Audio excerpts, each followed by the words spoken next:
पंतप्रधान नरेंद्र मोदी यांच्या राजीनाम्याशिवाय हे आंदोलन थांबणार नाही असा थेट इशारा आता देण्यात आलाय। नीट पेपर फुटीच्या मुद्द्यावरून दिल्लीच्या जंतर मंतरवर सुरू असलेल्या आंदोलनाला आता आणखी एक वेगळं वळण मिळालंय।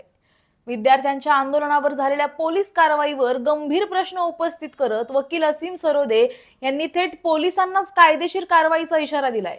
एवढंच नाही तर केंद्रीय शिक्षण मंत्री धर्मेंद्र प्रधान यांचा राजीनामा घेतल्यानंतर सुद्धा आंदोलन थांबणार नाही, तर पंतप्रधानांचा राजीनामा घेतल्याशिवाय आंदोलन पुढे सुरूच राहील असं मोठं विधान त्यांनी केलंय।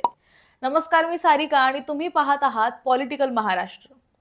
तर गेल्या अनेक दिवसांपासून आपण पाहतोय नीट पेपर फुटीच्या मुद्द्यावरून दिल्लीच्या जंतर मंतरवर विद्यार्थ्यांचं मोठं आंदोलन सुरू आहे। देशातल्या अनेक शहरांमध्ये विद्यार्थी रस्त्यावर उतरलेत। केंद्रीय शिक्षण मंत्री धर्मेंद्र प्रधान यांच्या राजीनाम्याची मागणी विद्यार्थ्यांकडून केली जाते आणि त्यासाठी जोरदार आंदोलन सुद्धा सुरू आहे। नीट परीक्षा ही देशातील लाखो विद्यार्थ्यांच्या भवितव्याशी जोडलेली आहे। डॉक्टर होण्याचं स्वप्न पाहणारे विद्यार्थी वर्षानुवर्ष मेहनत करतात। अनेक विद्यार्थी आपलं शिक्षण, कोचिंग आणि परीक्षेची तयारी यासाठी मोठा पैसा खर्च करतात। काही विद्यार्थी गावाकडून शहरात येतात, तर काही विद्यार्थी आर्थिक अडचणींचा सामना करत या परीक्षेची तयारी करतात।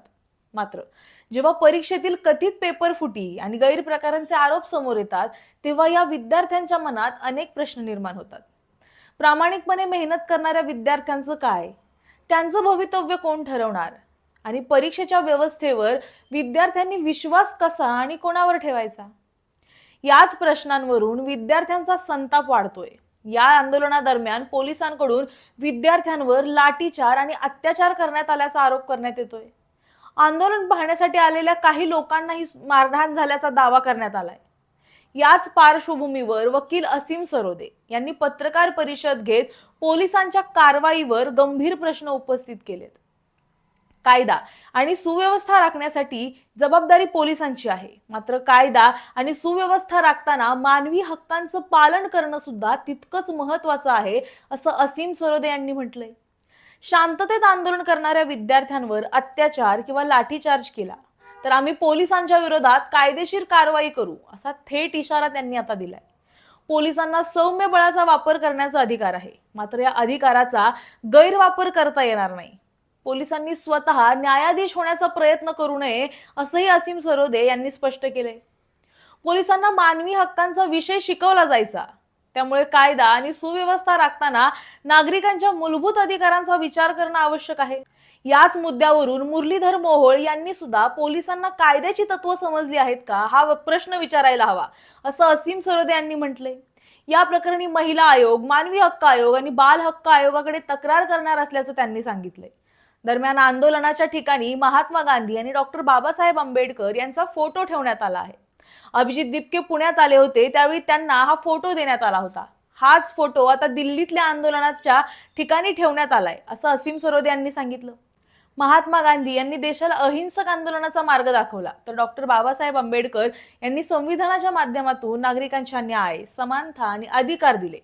त्यामुळे विद्यार्थ्यांचं शांततापूर्ण आंदोलन हा लोकशाही व्यवस्थेचाच एक भाग आहे, असा संदेश या फोटोमधून दिला जातो। पेपर फुटीचा मुद्दा आता केवळ देशापुरता मर्यादित राहिला नाही, तर जागतिक पातळीवर चर्चेचा विषय झालाय। त्यामुळे देशातील शिक्षण व्यवस्थेत मूलभूत बदल करण्याची गरज आहे, असं त्यांनी म्हटलंय। दरम्यान या पेपर फुटीच्या घटनांना आळा घालण्यासाठी केंद्र सरकारकडून सुद्धा कठोर कायदा करण्याची तयारी सुरू आहे। या कायद्याला कॅबिनेटमध्ये मंजुरी मिळाल्याची माहिती आहे आणि आता लवकरच या संदर्भातलं विधेयक सुद्धा संसदेत सादर केलं जाण्याची शक्यता आहे। मात्र या सगळ्यात असीम सरोदे यांनी केलेलं सर्वात मोठं विधान म्हणजे पंतप्रधान मोदी यांच्या राजीनाम्याबाबतचा इशारा। धर्मेंद्र प्रधान यांचा राजीनामा तर घेणारच, पण पंतप्रधान नरेंद्र मोदी यांचा राजीनामा घेतल्याशिवाय हे आंदोलन थांबणार नाही, असं मोठं विधान असीम सरोदे यांनी केलंय। त्यामुळे आता नीट पेपर फुटीच्या मुद्द्यावर सुरू असलेल्या आंदोलनाला आणखी एक राजकीय वळण मिळण्याची शक्यता आहे। विद्यार्थ्यांच्या मागण्या, पोलिसांची कारवाई आणि सरकारची भूमिका, या तिन्ही मुद्द्यांवर आता सरकारला उत्तर द्यावं लागणार आहे। पेपर फुटीच्या विरोधात कठोर कायदा होणार का? विद्यार्थ्यांना न्याय मिळणार का?